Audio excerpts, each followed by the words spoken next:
Contrary to the rumors that you've heard, I was not born in a manger.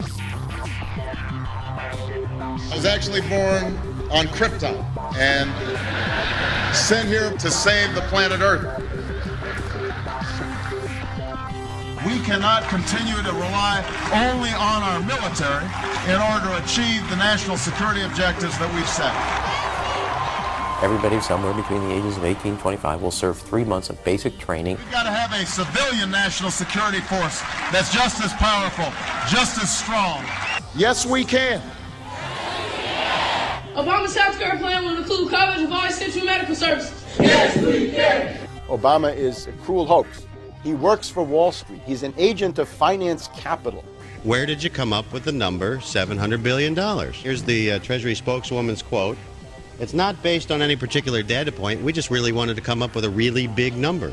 To Democrats and Republicans who've opposed this plan, I say, step up to the plate. A few members were even told that there would be martial law in America if we voted no. Secretary Henry Paulson is no George Washington. I don't think anyone questions, Mr. Kashkari, that you're working hard. Our question is who you're working for. Obama pledged that he would resume the Security and Prosperity Partnership talks between Mexico and Canada that President Bush initiated. The old boss is starting to look a lot like the new boss. Robert Gates is going to remain on the job as defense secretary for at least a year. Plenty of sources knew about this meeting, told us and others that it was at Hillary Clinton's house, but clearly it wasn't. We've got to give them a stake in creating the kind of world order that I think all of us would like to see. We see you causing a depression so you can blow out the economy and consolidate it and bankrupt it. We know that you are enemies of free humanity, and we are here standing against your tyranny.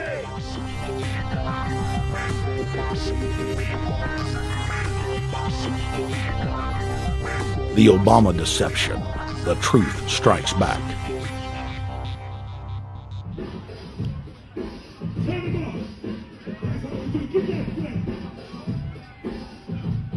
Barack is like the manager of Burger King. All presidents are, including Bush. It's like this: when your fries are cold, if your burger is not done right, you go back to Burger King, America, or your government, and you say, my burger's cold, I want new fries. First, you go to the cashier, that's the courts. You argue to the courts. The courts, if you can't get no justice with the cashier, you say, let me see the manager. I want to go to the Supreme Court. I want to see the president. The manager comes out. Hi, what can I do for you? Now the manager can override the decisions of the cashier, but you never get to see the franchise owner of Burger King. If you really have a problem with your burger, you need to go see the franchise owner. We need to go to the top or to the bottom. We need to go to where the real architecture of government is. And it's not in a president, it's in a global scheme. Politics in America today is identical to pro wrestling. And what I mean by that is, in front of the cameras and the public, we all hate each other. I'm going to kick my opponent's butt. I'm going to whale him from here to high water and beat the crap out of him. Yet behind the scenes, we all are friends going out to dinner. Went to dinner together. And it's all a work. All intermarried. Show business. It's showbiz. And that's what you have today in politics. The Democrats and Republicans aren't really opposed to each other. Left and right mean nothing. The only thing that counts is, are you working for Wall Street or you're trying to defend the people against the financiers? It's pretty obvious that there's some gigantic financial institutions that have been pulling the strings of politicians in this country for a long time. And just the fact that we have it set up where they can donate millions of dollars to these guys' funds, these guys' campaigns. I mean, how do we not expect it all to go bad? America in 2009 was desperate for change. The past 8 years had been a disaster. Those weapons of mass destruction got to be somewhere. Maybe under here.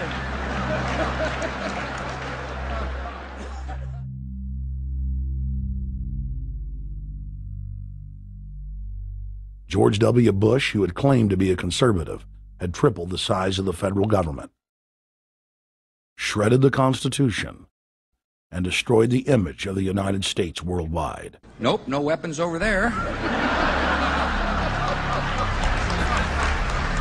Endless wars, over 1 million dead Iraqis, and more than 5,000 dead U.S. troops.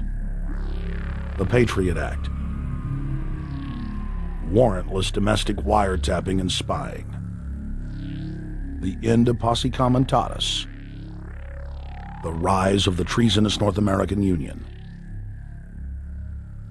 a deepening recession sliding towards total economic collapse. These factors and other abuses had the American people in a state of panic for their future and the very existence of the United States. The elite were in trouble. The people were beginning to see through their facade, past their front man, and to the ruling elite behind the throne. For the first time in U.S. history, both parties were universally hated. Congress had a 9% approval rating. The globalist agenda had stalled. And then, onto the scene came a man who promised change. Change we could all believe in. Barack H. Obama promised to end the war and bring our troops home fast. He pledged to uphold the Constitution and to stop the federal government from spying on the American people. Candidate Obama told American workers that he was going to get them out of NAFTA and GATT, and he's already breaking those promises. In this film, we will prove that Obama says one thing and does another, and that he works for the very same elite interests that Bush served, the very interest engineering the financial collapse and formation of a dictatorial world government. This film is not about left or right. It is nonpartisan. Our past documentary films are among some of the most damning indictments of George W. Bush and his administration that have ever been made. If humanity has any hope of effecting real change for the better, it will not come from the Madison Avenue false reality makers who have cast Barack Obama as the savior of the world. To alter our course from tyranny to liberty, to defeat the corrupt elite, we must get past the puppets and confront the real power structure of the planet. Now we can see a new world coming into view. A world in which there is the very real prospect of a new world order. Webster Griffin Tarpley is an accomplished geopolitical analyst and historian. Among his scholarly works are the unauthorized biographies of George Herbert Walker Bush and Barack Hussein Obama. Since Bush the elder made his speech at the United Nations back in September of 1990 talking about the New World Order, I think I've become confused about what's actually going on in the world. The New World Order is a more palatable name for the Anglo-American world empire. It's the planetary domination of London, New York, Washington over the rest of the world. It's hard to get people to join that or think they have a part in it if you call it the Anglo-American world empire. If you call it the New World Order, then people in India or someplace like that or the European Union might think, well, there's something in that for us too. But that's not what it is. It's the Anglo-American New World Order. It's really the old world order. It's the British Empire morphing into the American Empire. The U.S.-British world empire is what you're going to get. Combines of powerful men have always battled with each other over the levers of power. Gerald Celente is recognized as one of the world's foremost trends forecasters and is the founder of the Trends Research Institute. People that are knowledgeable know that the fight that this country has been waging since its inception is for the central bankers not to take